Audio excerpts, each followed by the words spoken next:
Video اس بارے میں ہے کہ دو افراد کی چھوٹی سی نیکی ان کو دولت شہرت کتنی زیادہ مل گئی۔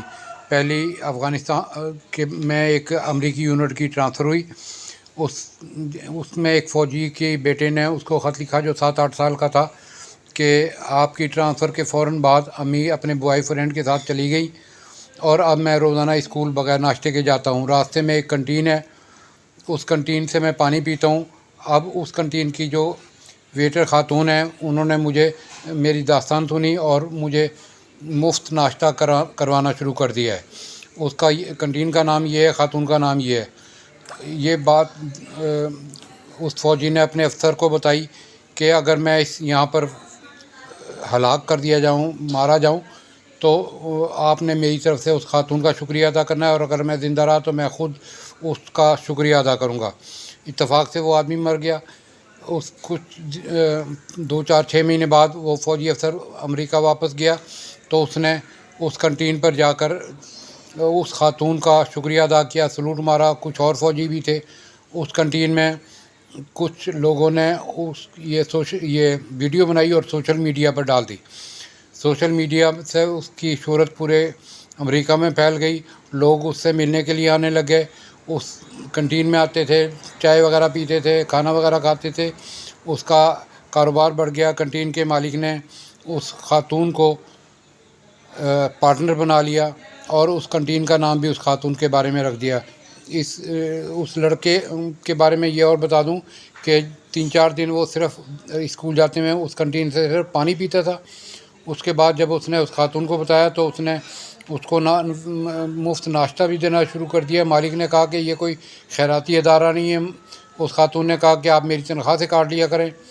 اس کی یہ نیکی اتنی اس کے کام آئی کہ اس کو دولت بھی مل گئی، شہرت بھی مل گئی، عزت بھی مل گئی۔ اسی طرح ایک کراچی کا ایک اونٹ کا شتربان تھا، بشیر شتربان اس کا نام تھا۔ وہ جب سامان کہیں لے کے جاتا تھا تو واپسی پر خالی اس کے اوپر راستے چلنے والے کسی نہ کسی مسافر کو بٹھا لیتا اور اس سے کرایہ بھی نہ لیتا۔ ایک دن اسی طرح وہ واپس آ رہا تھا، سڑک بند تھی، چوراہے پر وہ کھڑا تھا۔ امریکی نائب صدر نے پاکستان کا دورہ کیا تھا۔ یہ اس زمانے کی بات ہے جب پاکستان پر ایوب خان کی حکومت تھی، کراچی پاکستان کا دارالحکومت تھا۔ تو اس امریکی سے گزرتے میں اس نے دیکھا بیل گاڑی میں کو دیکھ کے اس کو کچھ عجیب سا لگا۔ اس نے اپنی کار رکوائی اور اتر کے اس بیل گاڑی والے کے پاس آیا۔ اس سے سلام دعا لینے کے بعد کہا کہ بھئی یہ اس میں کیوں باندھ رکھا ہے، کیا غلطی ہے؟ اس نے کہا جی یہ ہم سامان بار برداری کا لیتے ہیں، اسی سے میرا گھر کا خرچہ بھی چلتا ہے، اس کا بھی خرچہ ہوتا ہے، جو راتوں وغیرہ کھاتا ہے یا چارہ وغیرہ کھاتا ہے، اس کا بھی ہے۔ اس نے اس کا نام وغیرہ پوچھا۔ اس نے کہا میرا نام شبیر شتربان ہے۔ یعنی جس طرح پاکستان میں ٹانگا ریڑھا چلتا ہے، کھوتی ریڑھی چلتی ہے، اسی طرح کراچی میں بیل گاڑی کے ساتھ وہ اونٹ کے ساتھ گاڑیاں چلتی تھی۔ خیر اس نے کہا جی آپ کون ہیں؟ اس نے کہا میں امریکہ کا نائب صدر جانسن ہوں۔ اس نے کہا اچھا، میں دعا کروں گا کہ آپ امریکہ کے صدر بن جائیں۔ جانسن نے کہا کہ اگر میں امریکہ کا صدر بن گیا تو آپ کو امریکہ کے دورے پر بلواؤں گا، پورے امریکہ کی سیر کراؤں گا۔ اس نے کہا ٹھیک ہے، وعدہ پکا ہے؟ اس نے کہا ٹھیک ہے۔ صدر جانسن جب پاکستان سے واپس گیا 2 مہینے بعد ہی امریکہ کے صدر کینیڈی کو کسی نے گولی مار دی اور وہاں کے آئین کے مطابق اس کو نائب صدر کو باقی مدت کے لیے صدر مقرر کر دیا۔ اس نے 1-2 مہینے انتظامات میں لگائے۔ اس کے بعد اس نے اپنے سفارت خانے سے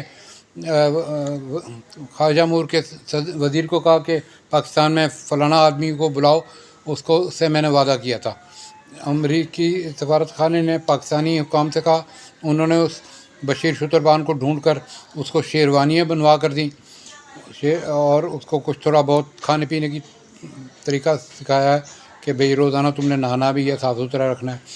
امریکی سفارت خانے نے اس کو ہوائی جہاز کا ٹکٹ دیا اور ایئرپورٹ پر امریکی عملہ لینے کے لیے آیا، اس کو اچھے ہوٹل میں ٹھہرایا، امریکی صدر سے ملاقات کی، پورے امریکہ کی سیر کی۔ واپسی پر اس کو 2 بیڈ فوڈ ٹرک دیے، اچھی خاصی رقم دی تو یہ ہے کہ اللہ تعالیٰ جب کسی کو چھوٹی سی نیکی پر بھی بہت بڑا اجر دے دیتا ہے.